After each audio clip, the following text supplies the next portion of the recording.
The habit you believe makes you a thoughtful communicator is a trauma response. That urgent need to add one more detail, to offer a full backstory for a simple request, to make absolutely certain you are understood, that is your nervous system treating a conversation like a survival event. You're negotiating for your safety. But what turns a simple conversation into a threat? Think about the last time you had to say no to something. Did the word come out clean? Or was it cushioned with apologies, justifications, and a 5-minute preamble about your schedule or your budget? You build a case for your reality, presenting it for approval. You hand over the evidence and hold your breath, hoping they'll accept it. This is a sophisticated survival strategy called fawning. Fawning is the fourth trauma response, alongside fight, flight, and freeze. On the surface, it looks like kindness. It looks like being agreeable and helpful. Underneath, it's a nervous system adaptation rooted in fear. Your brain learned that the safest way to navigate a threat was to appease it, to make yourself so useful and so pleasing that you become frictionless. You become an asset. The threat exists in a simple conversation because your nervous system has a long memory. It treats social rejection with the same biochemical urgency as a physical attack. To your brain, being misunderstood or judged is a life or death situation. It activates a defense cascade.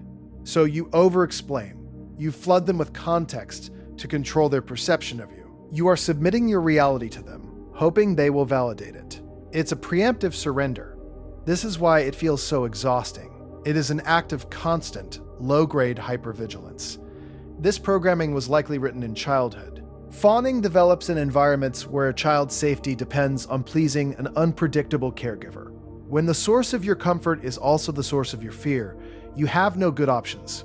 You can't fight, you can't flee. So you learn to fawn. You become a tiny emotional meteorologist, constantly scanning the skies of your parents' mood. You learn to anticipate their needs, suppress your own, and become whatever you need to be to keep the peace. You give up the right to protest or have inconvenient needs. The price of admission to the relationship is the forfeiture of your own boundaries. You hoped that by taking care of them, they might finally take care of you. But that was then. This is now. The survival strategy that kept you safe as a child is now quietly dismantling your adult life. It shows up as burnout, that feeling of being perpetually overwhelmed. Studies show people pleasers are at a higher risk. Many people worldwide report an inability to manage workplace stress. When your work ethic is driven by a fear of disapproval, you are fawning. Your nervous system is chronically stuck on high alert, with no recovery. Society rewards this. Your body just calls it a threat. It shows up in your work.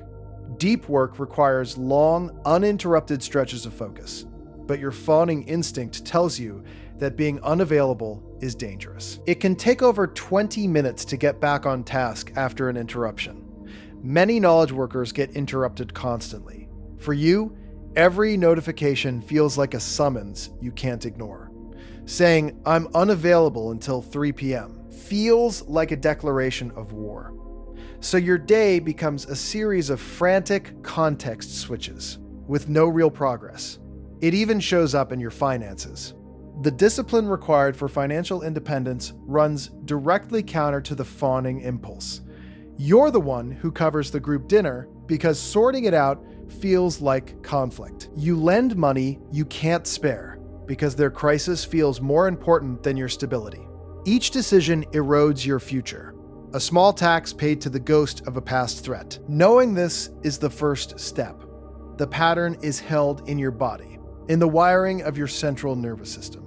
You start by recognizing that this pattern shows your resilience.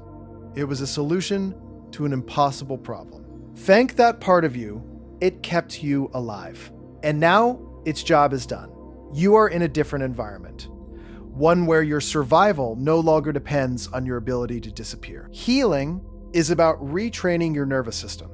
It's about giving it new data that proves assertion is safe, that your no will not lead to abandonment. This starts with the body. Practices that signal safety to your brain. Slow, deep breathing, mindfulness, even just a walk outside are essential system updates for a fawning pattern. From there, you practice in small ways. You start by inserting a pause. When asked a question, take a breath, give yourself a second. You say, "Let me think about that." The pause is where your power lies. It's the space between the stimulus and your conditioned response. In that space, you can choose. Then you practice the clean no apology. Just, "I can't make that work." Or, "No, thank you." The first time you do it, your entire nervous system will scream. It will feel like you've just set off a bomb. You'll be flooded with stress hormones. Your brain will serve up catastrophic predictions. They're going to hate me. This will ruin everything. Your job is to sit in that discomfort, to feel the biochemical storm, and notice that the world has not ended. The other person is probably fine. They moved on with their day. The catastrophic prediction was a phantom, an echo. By staying present with the discomfort, without trying to fix it, you are showing your nervous system new data. You are proving the alarm is false. This is the work. It's slow, repetitive, and deeply personal. It's a series of small, courageous acts that accumulate over time. Each clean no, each stated preference, each moment you choose your own needs, you are casting a vote for a new identity, an identity where your reality doesn't need a committee for approval. Starting right now, the next time you feel that urge to over-explain, to soften, to justify your existence, just pause. Take one deep breath. Feel your feet on the ground. Remember that your voice, clear and unedited, deserves to take up space. Clarity is your new form of safety.